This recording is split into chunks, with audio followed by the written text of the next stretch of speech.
വിശദമായ വാർത്തകളിലേക്ക്. പുതിയ അധ്യയന വർഷം ആരംഭിക്കുന്നതിന് ഒരു മാസം മുൻപ് പഴയ സിലബസിലുള്ള പാഠപുസ്തകങ്ങളും 2 ആഴ്ച മുമ്പ് പുതിയ സിലബസിലുള്ള പാഠപുസ്തകങ്ങളും ലഭ്യമാക്കുമെന്ന് മന്ത്രി വി ശിവൻകുട്ടി. പൊതുവിദ്യാഭ്യാസ മേഖലയിൽ സമഗ്ര പരിഷ്കരണം ലക്ഷ്യമിടുന്നതിന്റെ ഭാഗമായാണ് സിലബസ് അടക്കമുള്ളവ പരിഷ്കരിക്കുന്നതെന്നും മന്ത്രി പറഞ്ഞു. 2,26,00,000 രൂപ ചെലവഴിച്ച് പൂർത്തിയാക്കിയ കോട്ടയം കുലശേഖരമംഗലം ഹയർ സെക്കൻഡറി സ്കൂളിലെ പുതിയ കെട്ടിടത്തിന്റെ ഉദ്ഘാടനം നിർവഹിച്ച് സംസാരിക്കുകയായിരുന്നു മന്ത്രി. 1, 3, 5, 7, 9 ക്ലാസുകളിൽ പുതിയ പാഠപുസ്തകങ്ങളും 2, 4, 6, 8, 10 ക്ലാസുകളിൽ പഴയ പാഠപുസ്തകങ്ങളുമാണ് ഈ അധ്യയന വർഷമെന്നും മന്ത്രി പറഞ്ഞു. പൊതുവിദ്യാഭ്യാസ മേഖലയിൽ സമഗ്ര പരിഷ്കരണമാണ് സർക്കാർ ലക്ഷ്യമിടുന്നത്. അതിന്റെ ഭാഗമായാണ് സിലബസ് അടക്കമുള്ളവ പരിഷ്കരിക്കുന്നത്. കുലശേഖരമംഗലം ഗവൺമെന്റ് ഹയർ സെക്കൻഡറി സ്കൂളിലേക്ക് നിർമ്മിച്ച പുതിയ കെട്ടിടത്തിന്റെ ഉദ്ഘാടന കർമ്മം ഞാൻ നിർവഹിച്ചതായി പ്രഖ്യാപിക്കുന്നു. 14 വർഷത്തിന് ശേഷമാണ് പാഠപുസ്തകം പരിഷ്കരിക്കപ്പെടുന്നത്. വർത്തമാന കാലഘട്ടത്തിൽ നമ്മൾ കുട്ടികൾ അറിഞ്ഞിരിക്കേണ്ട എല്ലാ കാര്യങ്ങളും അതിലുണ്ട്. ഇന്നുള്ള ക്വാളിഫിക്കേഷനിൽ മാറ്റം വരേണ്ടതായിട്ടുണ്ട്. ഭാവി ചർച്ചയ്ക്ക് വിധേയമാക്കേണ്ടതായിട്ടുണ്ട്. നമ്മുടെ ഈ 1 മുതൽ 10ാം ക്ലാസ് വരെ 47 ലക്ഷം വിദ്യാർത്ഥികൾ പഠിക്കുന്ന കേരളത്തിൽ അവരെല്ലാം നമ്മുടെ മക്കളാണ്. ഭാവി കേരളത്തിന്റെ പൗരന്മാരാണ്. ടീച്ചർമാർക്ക് ഒരാഴ്ചക്കാലം നീണ്ടു നിൽക്കുന്ന ട്രെയിനിങ് കൊടുക്കാൻ വേണ്ടി തീരുമാനിച്ചിട്ടുണ്ട്. ഇപ്പൊ ടീച്ചർമാർക്ക് ഒരു കൈപുസ്തകം കൊടുക്കുന്നുണ്ട്, രക്ഷകർത്താക്കൾക്ക് ഒരു കൈപുസ്തകം കൊടുക്കുന്നു. അത് ആദ്യമായിട്ടാണ്. എന്തിനാണ് രക്ഷകർത്താക്കൾ കൈപുസ്തകം കൊടുക്കുന്നത്? വർത്തമാന കാലഘട്ടത്തിൽ അത്യന്താധുനിക ശാസ്ത്ര സാങ്കേതിക വിദ്യ ജീവിതത്തിൽ നാനാതുറകളിലും പരീക്ഷിച്ചുകൊണ്ടിരിക്കുന്ന ഈ കാലഘട്ടത്തിൽ കുട്ടികളെ എങ്ങനെ കൈകാര്യം ചെയ്യും, കുട്ടികളെ എങ്ങനെ പെരുമാറണം? 1ാം ക്ലാസ് ചേർന്ന കുട്ടികൾ വളർന്ന് അവൻ ശാരീരികമായും മാനസികമായും ഒക്കെ തന്നെ വളർന്നു വരികയാണ്. സ്കൂളുകളുടെ അടിസ്ഥാന സൗകര്യ വികസനത്തിന് വേണ്ടി ആവുന്നത്ര സഹായം ചെയ്തു കൊടുക്കണമെന്നാണ് സർക്കാർ നിലപാടെന്ന് മന്ത്രി വി ശിവൻകുട്ടി പറഞ്ഞു. ഇനി അക്കാദമിക നിലവാരം മെച്ചപ്പെടുത്തുന്ന നടപടികളാണ് ലക്ഷ്യമിടുന്നതെന്നും അദ്ദേഹം വ്യക്തമാക്കി. പൊതുവിദ്യാഭ്യാസ യജ്ഞത്തിന്റെ ഭാഗമായി വിദ്യാകിരണം പദ്ധതിയിൽ ഉൾപ്പെടുത്തി 7707 ചതുരശ്ര അടിയിലാണ് പുതിയ കെട്ടിടം നിർമ്മിച്ചത്. 4 ക്ലാസ് മുറികളും 1 സ്റ്റാഫ് റൂമും പ്രിൻസിപ്പലിന്റെ മുറിയും അടങ്ങുന്നതാണ് ഹയർ സെക്കൻഡറി വിഭാഗത്തിലെ പുതിയ കെട്ടിടം. ചടങ്ങിൽ CK ആശ MLA അധ്യക്ഷത വഹിച്ചു. ജില്ലാ പഞ്ചായത്ത് പ്രസിഡന്റ് KV ബിന്ദു മുഖ്യാതിഥിയായി പങ്കെടുത്തു. Vaikom block panchayat president advocate KK Ranjith, Maravanthuruthu acting president VT Prathapan, ഗ്രാമപഞ്ചായത്ത് പ്രസിഡന്റുമാരായ സുകന്യ സുകുമാരൻ, PK ആനന്ദവല്ലി, ജില്ലാ ബ്ലോക്ക് ഗ്രാമപഞ്ചായത്ത് അംഗങ്ങൾ, ഉദ്യോഗസ്ഥർ തുടങ്ങിയവർ പങ്കെടുത്തു. ജീവനക്കാരെയും അധ്യാപകരെയും സംസ്ഥാന സർക്കാർ പണിമുടക്കിലേക്ക് തള്ളിവിട്ടിരിക്കുകയാണെന്ന് state employees and teachers organisation സെക്ടോ ഭാരവാഹികൾ ആലപ്പുഴയിൽ വാർത്താസമ്മേളനത്തിൽ ആരോപിച്ചു. ജനുവരി 24 ബുധനാഴ്ചയാണ് പണിമുടക്ക്. നാളെ ജനുവരി 24 കേരളത്തിലെ സർക്കാർ ജീവനക്കാരും അധ്യാപകരും ഒരു നിർബന്ധിത പണിമുടക്കിലേക്ക് പോവുകയാണ്. 6 സംഗതമായിട്ടുള്ള ആവശ്യങ്ങൾ ഉന്നയിച്ചുകൊണ്ടാണ് നാളത്തെ പണിമുടക്ക്. 1, 6 ഗഡു ക്ഷാമബത്ത, അതായത് 18% ക്ഷാമബത്ത കുടിശ്ശികയാണ്. 2, ലീവ് സറണ്ടർ പുനഃസ്ഥാപിക്കുക. 3, 2019 ശമ്പള പരിഷ്കരണ കുടിശ്ശിക അനുവദിക്കുക. 4, പങ്കാളിത്ത പെൻഷൻ പിൻവലിക്കുക. 5, മെഡിസപ്പിലെ അപാകതകൾ പരിഹരിക്കുക. 6, വിലക്കയറ്റം തടയുക എന്നുള്ളതാണ് 6 ആവശ്യങ്ങൾ മുന്നോട്ട് വയ്ക്കുന്നത്. 2019 ശേഷം 1 രൂപയുടെ പോലും ശമ്പള വർധനവില്ലാതാണ് കേരളത്തിലെ സർക്കാർ ജീവനക്കാരും അധ്യാപകരും ജോലി ചെയ്തു വരുന്നത്. ഈ ക്ഷാമബത്ത നൽകുന്നത് വിലക്കയറ്റം അതിരൂക്ഷമാകുമ്പോൾ അതിനെ ലഘൂകരിക്കുന്നതിന് വേണ്ടി ചട്ടപ്രകാരം വർഷത്തിൽ 2 തവണ നൽകുന്നതാണ്. 2019 ശേഷം 4 വർഷക്കാലമായിട്ട് ഒരു അണാ പൈസ പോലും ഇല്ലെങ്കിൽ ഒരു ഗഡു പോലും തന്നിട്ടില്ല എന്നുള്ളതാണ് വസ്തുത. തൊഴിലാളികളുടെ എല്ലാ പ്രശ്നങ്ങൾക്കും പരിഹാരം കാണും എന്ന് വാഗ്ദാനം നൽകി അധികാരത്തിൽ വന്ന ഇടതുമുന്നണി സർക്കാർ യാതൊരു പ്രശ്നത്തിനും പരിഹാരം കണ്ടില്ലെന്ന് സെക്ടോ ഭാരവാഹികൾ വാർത്താ സമ്മേളനത്തിൽ കുറ്റപ്പെടുത്തി. ഇക്കാരണത്താൽ സർക്കാർ ജീവനക്കാരും അധ്യാപകരും പണിമുടക്കിന് നിർബന്ധിതമായിരിക്കുകയാണെന്നും അവർ പറഞ്ഞു. അതേസമയം പണിമുടക്കുന്നവർക്കെതിരെ സർക്കാർ ഡയസ് നോൺ പ്രഖ്യാപിച്ചിട്ടുണ്ട്. ആലപ്പുഴ ജില്ലയിൽ അന്തിമ വോട്ടർ പട്ടിക പ്രസിദ്ധീകരിച്ചു. ജില്ലാ കളക്ടർ ജോൺ വി സാമുവൽ വാർത്താ സമ്മേളനം വിളിച്ചു ചേർത്തായിരുന്നു വോട്ടർമാരുടെ എണ്ണം സംബന്ധിച്ച വിവരങ്ങൾ അറിയിച്ചത്. വോട്ടർ പട്ടികയിൽ പേര് ചേർക്കുന്ന പ്രക്രിയ സമ്മർ റിവിഷൻ എന്ന പേരിലൂടെ 28/10/2023 ആരംഭിച്ച് 26/10/2023 അവസാനിപ്പിച്ചത്. ഈ സമ്മർ റിവിഷനിൽ നമുക്ക് ഹാർഡ് വോട്ടർമാർ 28,382 പേരെയും ഫ്രീ വോട്ടർമാരായി 29,448 പേരെയുമാണ് നമ്മൾ ചേർക്കുന്നത്. സമ്മർ റിവിഷൻ ഇതെല്ലാം കൂടെ ക്രോഡീകരിച്ചുകൊണ്ടാണ് അന്തിമ വോട്ടർ പട്ടിക ബഹുമാനപ്പെട്ട ഇലക്ഷൻ കമ്മീഷന്റെ ഉത്തരവ് പ്രകാരം ആലപ്പുഴ ജില്ലയിലും ഇന്ന് പ്രസിദ്ധീകരിക്കുകയും അത് വിവിധ രാഷ്ട്രീയ പാർട്ടികൾക്ക് കൊടുക്കുകയും ചെയ്യും. വിതരണം ചെയ്തിട്ടുണ്ട്. രാഷ്ട്രീയ പാർട്ടികളുടെ മീറ്റിംഗ് എന്ന് വിളിച്ച് വോട്ടർ പട്ടികയെക്കുറിച്ചും അതിന്റെ വിശദാംശത്തെക്കുറിച്ചും ജില്ലാ ഇലക്ഷൻ ഓഫീസർ എന്ന നിലയിൽ ഞാൻ അവരോട് ഇന്ന് സംസാരിക്കുകയുണ്ടായി. അങ്ങനെ നമ്മൾ നോക്കുമ്പോഴത്തേക്ക് ആലപ്പുഴ ജില്ലയുടെ അന്തിമ വോട്ടർ പട്ടിക ഇന്ന് നിലയിൽ വന്ന സ്ഥിതിക്ക് നമുക്ക് 9 മണ്ഡലങ്ങളാണ് ആലപ്പുഴ ജില്ലയിലുള്ളത്. 2 പാർലമെന്റ് മണ്ഡലങ്ങളാണുള്ളത്. ആകെ വോട്ടർമാർ, നമ്മുടെ ജില്ലയിലെ ആകെ വോട്ടർമാർ നിലവിലുള്ള അന്തിമ വോട്ടർ പട്ടികയുടെ അടിസ്ഥാനത്തിൽ 17,21,247 പേരാണ് ഉള്ളത്. 28/10/2023 മുതൽ 26/12/2023 വരെ സമ്മറി റിവിഷൻ എന്ന പ്രക്രിയയിലൂടെയായിരുന്നു വോട്ടർ പട്ടികയിൽ പുതിയ വോട്ടർമാരെ ഉൾപ്പെടുത്തിയത്. അന്തിമ വോട്ടർ പട്ടിക പ്രകാരം 17,21,247 വോട്ടർമാരാണ് ആലപ്പുഴ ജില്ലയിലുള്ളത്. ഇതിൽ 8,98,472 സ്ത്രീ വോട്ടർമാരും 8,22,765 പുരുഷ വോട്ടർമാരുമാണുള്ളത്. ട്രാൻസ്ജെൻഡർ വിഭാഗത്തിൽ 10 വോട്ടർമാരുണ്ട്. ഇലക്ഷൻ ഡിക്ലെയർ ചെയ്ത് കഴിഞ്ഞ് 10 ദിവസത്തിനുള്ളിൽ വോട്ടർ പട്ടികയിൽ പേര് ചേർക്കാനും നീക്കം ചെയ്യാനുമുള്ള അവസരമുണ്ടായിരിക്കുമെന്നും കളക്ടർ അറിയിച്ചു. 2024 ലോക്സഭാ തെരഞ്ഞെടുപ്പ് പ്രചരണത്തിന്റെ ഭാഗമായുള്ള വോട്ടുവണ്ടി പ്രചരണ പരിപാടിക്ക് ആലപ്പുഴ ജില്ലയിൽ തുടക്കമായി. 9 നിയമസഭാ മണ്ഡലങ്ങളിലൂടെ സഞ്ചരിക്കുന്ന വാഹനത്തിന്റെ ഫ്ളാഗ് ഓഫ് ജില്ലാ കളക്ടർ ജോൺ വി സാമുവൽ നിർവഹിച്ചു.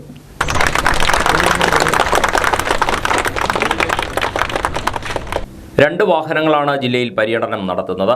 സമ്മതിദാന ബോധവൽക്കരണ പരിപാടിയും ജില്ലാ തെരഞ്ഞെടുപ്പ് വിഭാഗവും ചേർന്നാണ് വോട്ടുവണ്ടി പ്രചരണം സംഘടിപ്പിക്കുന്നത്. അന്തിമ വോട്ടർ പട്ടിക BLOയ്ക്ക് കൈമാറി ജില്ലാതല ഉദ്ഘാടനവും കളക്ടർ നിർവഹിച്ചു. ഇന്നാണ് നമ്മുടെ ഫൈനൽ വോട്ടർ പട്ടിക പ്രസിദ്ധീകരിക്കുന്നത്. ആ ഫൈനൽ വോട്ടർ പട്ടിക ഔദ്യോഗികമായി പ്രസിദ്ധീകരിക്കുകയാണ് ആലപ്പുഴ ജില്ല. അതിൻ്റെ ഭാഗമായിട്ട് ഈ വോട്ടർ പട്ടികയുടെ സൂക്ഷ്മമായ കാര്യങ്ങൾ ചെയ്യുന്നതിനായിട്ട് അമ്പലപ്പുഴ മണ്ഡലത്തിലെ 20ാം ബൂത്തിൻ്റെ ബൂത്ത് ലെവൽ ഓഫീസറായ ശ്രീ മുഹമ്മദ് റോഷന് കൈമാറുകയാണ്. വോട്ടർ പട്ടികയിൽ പേര് ചേർക്കുന്നതിനും കൂടുതൽ ആളുകളെ തങ്ങളുടെ സമ്മതിദാന അവകാശം വിനിയോഗിക്കുന്നതിന് പ്രേരിപ്പിക്കുന്നതിനുമാണ് വാഹന പര്യടനം. ADM S. സന്തോഷ് കുമാർ, തെരഞ്ഞെടുപ്പ് വിഭാഗം ഡെപ്യൂട്ടി കളക്ടർ B. കവിത, ദുരന്ത നിവാരണ വിഭാഗം ഡെപ്യൂട്ടി കളക്ടർ ആശ C. എബ്രഹാം, രാഷ്ട്രീയ പാർട്ടി പ്രതിനിധികൾ, തഹസിൽദാർമാർ, BLOമാർ, സ്കൂൾ വിദ്യാർത്ഥികൾ, മറ്റുദ്യോഗസ്ഥർ, ജീവനക്കാർ തുടങ്ങിയവർ പങ്കെടുത്തു. ലോക്സഭാ തെരഞ്ഞെടുപ്പിനോടനുബന്ധിച്ച് സ്വീപ് പ്രവർത്തനങ്ങളുടെ ഭാഗമായി കുട്ടനാട് നിയോജകമണ്ഡലത്തിൽ വോട്ടുവണ്ടി പര്യടനവും EVM ഡെമോൺസ്ട്രേഷൻ പരിപാടികളും നടന്നു. ചമ്പക്കുളം സെന്റ് മേരീസ് ഹൈസ്കൂളിൽ കഴിഞ്ഞ ദിവസം നടന്ന പരിപാടി കുട്ടനാട് തഹസിൽദാർ S. അൻവർ ഉദ്ഘാടനം ചെയ്തു. ലോകത്തിലെ ഏറ്റവും വലിയ ജനാധിപത്യ രാജ്യമായ ഇന്ത്യ, അതിലെ ജനാധിപത്യത്തിന് ഏറ്റവും കരുത്ത് പകരുന്ന ആ എലക്ഷൻ എന്ന പ്രക്രിയയ്ക്ക് നമ്മുടെ തുടക്കം കുറിക്കുകയാണ്. അതിൻ്റെ ഏറ്റവും കരുത്തരായ നാം വോട്ടർമാരാണ്. അതിൻ്റെ ജനാധിപത്യ പ്രക്രിയയിലെ ഏറ്റവും കരുത്തുന്ന നമ്മൾ വോട്ടർമാർ തന്നെ. അതായത് എല്ലാ 5 വർഷങ്ങൾ കഴിയുമ്പോഴാണ് നമുക്ക് തെരഞ്ഞെടുപ്പ് വരുന്നത്. അപ്പോൾ എല്ലാവരും തെരഞ്ഞെടുപ്പിൽ വോട്ട് പ്രക്രിയ എങ്ങനെ ചെയ്യുമെന്ന് മറന്നിട്ടുണ്ടാവാം പക്ഷേ. അപ്പോൾ അത് ഒന്ന് നന്നായി എങ്ങനെ ചെയ്യണം, ആരുടെയും വോട്ട് പാഴാകരുത്, കൃത്യമായിട്ട് എങ്ങനെ വോട്ട് ചെയ്യണം, അതിനെക്കുറിച്ച് പറയാനും നിങ്ങൾക്ക് മനസ്സിലാക്കുവാനും നിങ്ങളുടെ വീട്ടിലുള്ള ചേട്ടന്മാരെയും ചേച്ചിമാരെയും അടുത്ത തെരഞ്ഞെടുപ്പിൽ കൃത്യമായിട്ട് വോട്ട് ചെയ്യാനും അതിലേക്ക് ക്ഷണിക്കുവാനും വേണ്ടിയിട്ടാണ് ഇന്നത്തെ പ്രോഗ്രാം നമ്മുടെ വെച്ചേക്കുന്നത്. നെടുമുടി ഗ്രാമപഞ്ചായത്ത് വൈസ് പ്രസിഡന്റ് വർഗീസ് ജോസഫ് വല്യാക്കൽ ആദ്യ വോട്ട് രേഖപ്പെടുത്തി.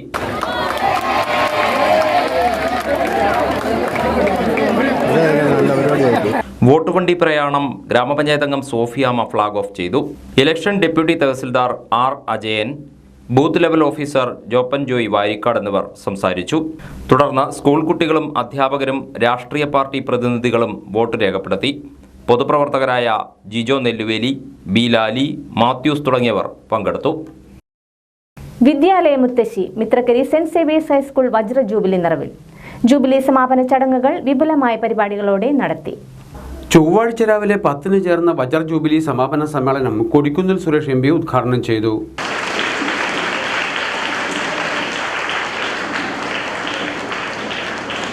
നമുക്കറിയാം, വിദ്യാലയ മുത്തശ്ശികളിൽ ഒന്നാണ് മിത്രക്കരി സെന്റ് സേവിയേഴ്സ് ഹൈസ്കൂൾ. 75 വർഷക്കാലത്തെ പഴക്കമുള്ള ഈ സരസ്വതി ക്ഷേത്രം കുട്ടനാടിന്റെ വിദ്യാഭ്യാസപരമായ വളർച്ചയിലും ഉയർച്ചയിലും വലിയ പങ്കുവഹിച്ച ഒരു വിദ്യാഭ്യാസ സ്ഥാപനമാണ്. ആയിരക്കണക്കിന് വിദ്യാർത്ഥികൾക്ക് പ്രാഥമിക വിദ്യാഭ്യാസവും ഹൈസ്കൂൾ വിദ്യാഭ്യാസവും നൽകി അവരുടെ ജീവിതത്തിന്റെ ഉന്നതമായ മേഖലകളിലേക്ക് കൈപിടിച്ചുയർത്തിയ ഈ മിത്രക്കരി സെയിന്റ് സേവിയേഴ്സ് ഹൈസ്കൂൾ ഈ നാടിന്റെ വിദ്യാഭ്യാസപരമായ വളർച്ചയിലും മുന്നേറ്റത്തിലും വലിയ പങ്കാണ് വഹിച്ചത് എന്നുള്ള കാര്യത്തിൽ യാതൊരു സംശയമില്ല. നമ്മൾ ആലോചിച്ച് നോക്കൂ, 75 വർഷങ്ങൾക്ക് മുമ്പ് നമ്മുടെ നാടിന്റെ അവസ്ഥ എന്തായി? ഇന്ന് കാണുന്നത് പോലെയുള്ള വിദ്യാഭ്യാസ സ്ഥാപനങ്ങൾ, അടുപ്പ് പൂട്ടിയതുപോലെയുള്ള വിദ്യാഭ്യാസ സ്ഥാപനങ്ങൾ ഇല്ലാത്തൊരു കാലഘട്ടം. മാത്രവുമല്ല, അന്ന് ഇതുപോലെയുള്ള ഓപ്ഷൻ വിദ്യാർത്ഥികൾക്ക് ഇംഗ്ലീഷ് മീഡിയം പഠിക്കണോ, അതിനുള്ള സ്കൂളുണ്ട്. മലയാളം മീഡിയത്തിൽ പോകണമോ, അതിനുള്ള സ്കൂൾ നമുക്ക് ചുറ്റുപാടുമുണ്ട്. അതുപോലെ കേന്ദ്ര സിലബസിൽ പഠിക്കണമോ, അതിനുള്ള സ്കൂളുണ്ട്. CBSE, ICS, കേരള സിലബസ് തന്നെ ഇംഗ്ലീഷ് സിലബസ്, ഇംഗ്ലീഷിലും മലയാളത്തിലുമുള്ള സ്കൂളുകളുണ്ട്. സമ്മേളനത്തിൽ ചങ്ങനാശ്ശേരി അതിരൂപത വികാരി ജനറൽ ഫാദർ ജോസഫ് വാണിയപ്പുരയ്ക്കൽ അധ്യക്ഷനായിരുന്നു. Corporate manager father Manoj Kargayil അനുഗ്രഹ പ്രഭാഷണം നടത്തി.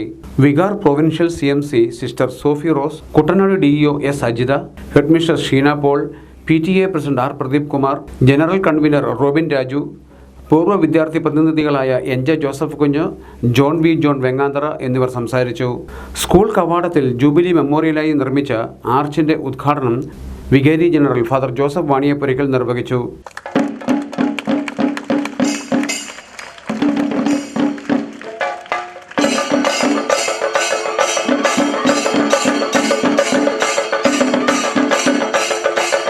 സമ്മേളനത്തിന് ശേഷം കലാപരിപാടികൾ അരങ്ങേറി.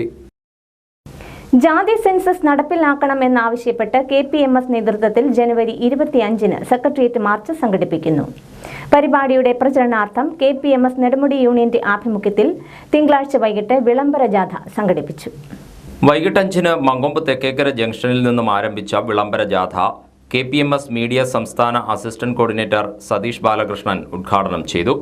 സംസ്ഥാന കമ്മിറ്റി അംഗം K കുഞ്ഞുമോൻ യൂണിയൻ പ്രസിഡന്റിന് പതാക കൈമാറി വിളംബര ജാഥയ്ക്ക് തുടക്കം കുറിച്ചു.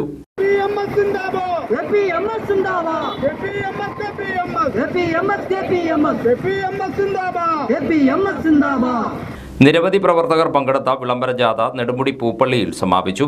സമാപന സമ്മേളനം KPMS സംസ്ഥാന അസിസ്റ്റന്റ് സെക്രട്ടറി AP ലാൽകുമാർ ഉദ്ഘാടനം ചെയ്തു.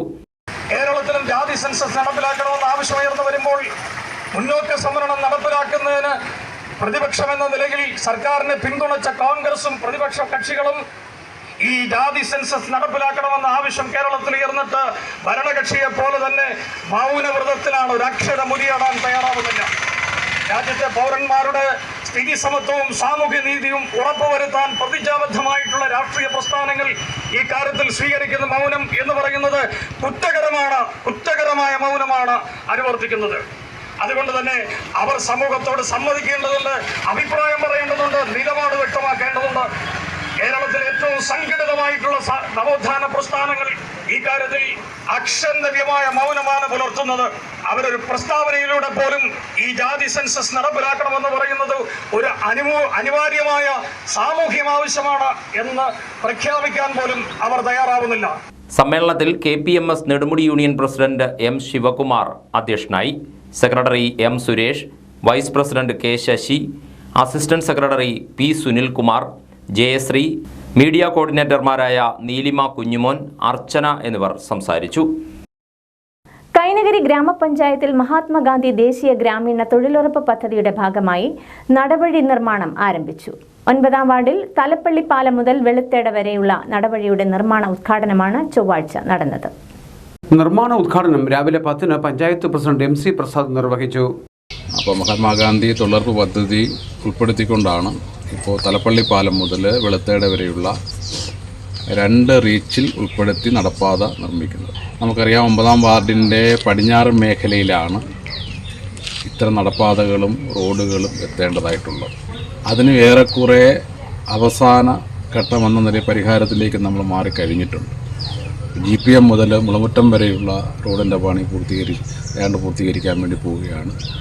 അവിടെ നിന്ന് ഇങ്ങോട്ടുള്ള തലപ്പള്ളി വരെയുള്ള കല്ലുകെട്ട് കാര്യങ്ങൾ ഇപ്പോൾ ടെൻഡർ ചെയ്തിട്ടുണ്ട്.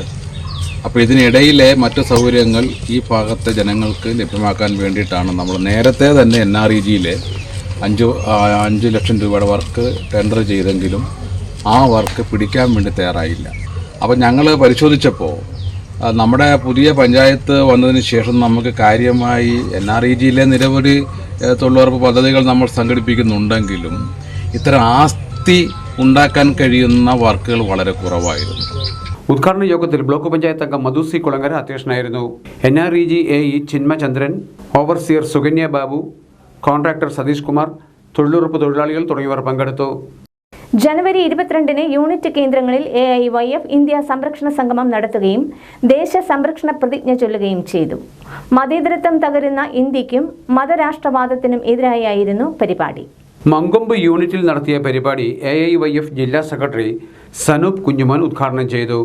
രാഷ്ട്രീയം മാത്രം ലാക്കാക്കിക്കൊണ്ടുള്ള ഒരു പ്രതിഷ്ഠാ സാഹചര്യവുമായി ഇന്ന് മുന്നോട്ട് പോകുമ്പോൾ ഈ രാജ്യം പണ്ഡിറ്റ് ജവഹർലാൽ നെഹ്റു മുതൽ നാം നേടിയെടുത്ത ഒരു വലിയ നവോത്ഥാന സാഹചര്യവും ഈ രാഷ്ട്രം നേടിയെടുത്ത ഒരു മത മാന്യതയും പാലിക്കാതെ ആ ക്ഷേത്രത്തിൻ്റെ പണി പൂർത്തിയാക്കാതെയാണ് ഇവിടെ നമുക്കറിയാം അയോധ്യയിലെ പ്രതിഷ്ഠ ഇന്ന് നടത്തിയിരിക്കുന്നത്. ഒരു അമ്പലത്തിൻ്റെയോ അല്ലെങ്കിൽ ഒരു ആരാധനാലയത്തിൻ്റെ പണി പൂർത്തിയാകാതെ പ്രതിഷ്ഠ നടത്തുന്നതിനെതിരെ രാജ്യത്തെ പ്രധാനപ്പെട്ട ഹൈന്ദവ സന്യാസിമാരെല്ലാവരും തന്നെ അതിൽ പ്രതിഷേധം രേഖപ്പെടുത്തിക്കൊണ്ട് മാറി നിൽക്കുന്നൊരു സാഹചര്യം.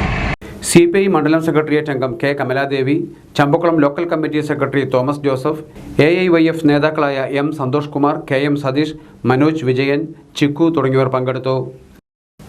അയോധ്യയിൽ ശ്രീരാമക്ഷേത്രത്തിൽ പ്രാണപ്രതിഷ്ഠാ കർമ്മങ്ങൾ നടത്തിയപ്പോൾ തായങ്കരിയിലെ ഭക്തജനങ്ങളും അതിനൊപ്പം ചേർന്നു.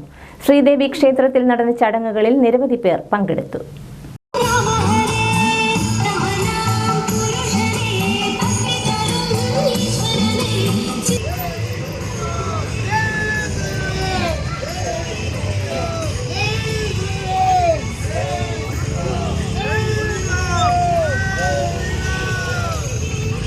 ജനുവരി 21 ഞായറാഴ്ച ഉച്ചകഴിഞ്ഞ് 3:30 ശ്രീരാമക്ഷേത്ര പ്രതിഷ്ഠാ വിളംബര ജാഥ തായങ്കരി 3334 നമ്പർ SNDP കാണിക്ക മണ്ഡപത്തിൽ നിന്നും ആരംഭിച്ചു. തുടർന്ന് പുത്തൻപറമ്പിൽ കൊട്ടാരം പാലം വഴി ചങ്ങങ്കരി ശ്രീ ധർമ്മശാസ്ത്ര ക്ഷേത്രത്തിലെത്തിയ ശേഷം വിളംബര ജാഥ തിരികെ അയോധ്യാധാമായ തായങ്കരി ശ്രീദേവി ക്ഷേത്രത്തിൽ എത്തിച്ചേർന്നു. വൈകുന്നേരം 5-ന് ശ്രീരാമ ഭക്ത സമ്മേളനം ചേർന്നു. തിങ്കളാഴ്ച വെളുപ്പിന് 4:30 രാമായണ പാരായണത്തോടെ ക്ഷേത്രത്തിൽ കർമ്മങ്ങൾ ആരംഭിച്ചു. 10-ന് പ്രത്യേക ഭജന നടത്തി. 12:15-ന് അയോധ്യയിൽ നിന്നുള്ള ശ്രീരാമക്ഷേത്ര പ്രതിഷ്ഠാ ചടങ്ങുകളുടെ നേരിട്ടുള്ള സംപ്രേഷണം പ്രദർശിപ്പിച്ചു. ഇതേസമയം തായങ്കരി ക്ഷേത്രത്തിലും പ്രതിഷ്ഠാ ചടങ്ങുകളും പ്രത്യേക പൂജകളും നടത്തിയിരുന്നു.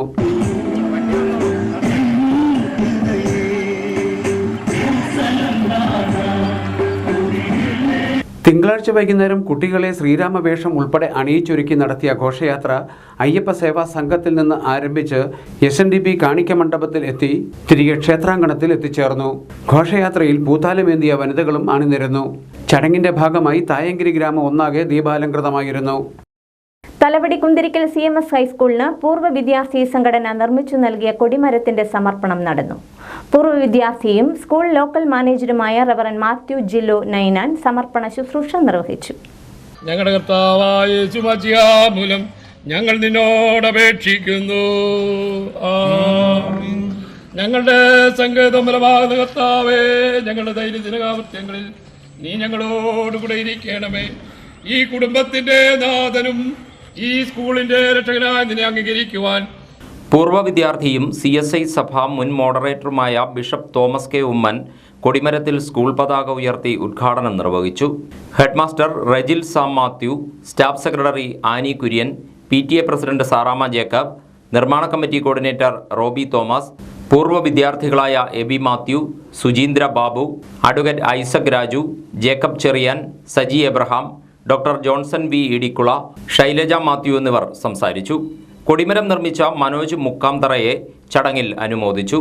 റിപ്പബ്ലിക് ദിനത്തിൽ രാവിലെ 8:30 ഹെഡ്മാസ്റ്റർ റെജിൽ സാം മാത്യു പുതിയ കൊടിമരത്തിൽ ദേശീയ പതാക ഉയർത്തും.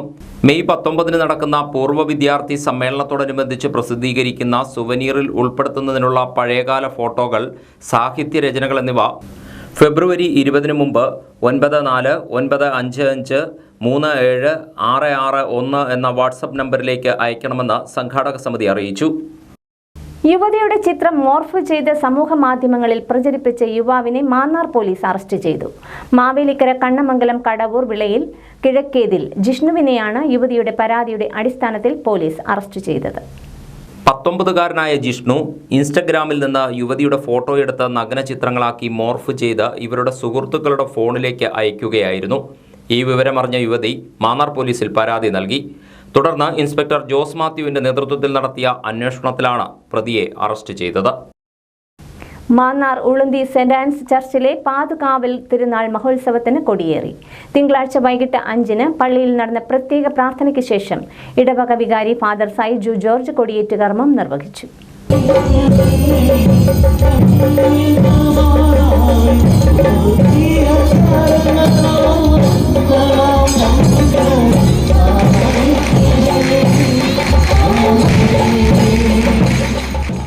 കൊടിയേറ്റിന് ശേഷം നടന്ന ആഘോഷമായ തിരുനാൾ സമാരംഭ ദിവ്യബലിക്ക് കുമ്പളം ഇടവക വികാരി ഫാദർ ജോസ് സെബാസ്റ്റ്യൻ മുഖ്യ കാർമ്മികത്വം വഹിച്ചു. പുനലൂർ മൈനർ സെമിനാരിയിലെ ഫാദർ രാജു പൗലോസ് വചന പ്രഘോഷണം നടത്തി. ജനറൽ കൺവീനർ ജോസഫ് കുട്ടി കടവിൽ, കൈക്കാരൻ ജേക്കബ് തോമസ്, ഇടവകയിലെ നിരവധി വിശ്വാസികൾ എന്നിവർ കൊടിയേറ്റ് കർമ്മത്തിൽ പങ്കെടുത്തു.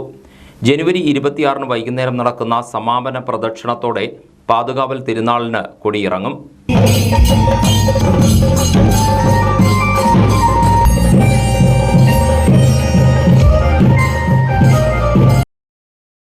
ആലപ്പുഴ, കോട്ടയം, പത്തനംതിട്ട ജില്ലകളിലെ വാർത്തകൾക്കും ലൈവ് പ്രോഗ്രാമുകൾക്കുമായി മാന്യ പ്രേക്ഷകർ കുട്ടനാട് കേബിൾ വിഷൻ എന്ന ഞങ്ങളുടെ യൂട്യൂബ് ചാനൽ സബ്സ്ക്രൈബ് ചെയ്യുക. ഇനി ഇന്നത്തെ സ്വർണ്ണവില. ഇന്നത്തെ സ്വർണ്ണവില നിങ്ങൾക്കായി സമർപ്പിക്കുന്നു സ്വപ്ന ജ്വല്ലറി. അഴകേറും സ്വപ്നങ്ങൾക്ക് നിറവേകും സ്വപ്ന ജ്വല്ലറി, ചങ്ങനാശ്ശേരി. സ്വർണം ഗ്രാമിന് 5745 രൂപ, പവന് 45,960 രൂപ. വാർത്തകൾ കഴിഞ്ഞു. നമസ്കാരം.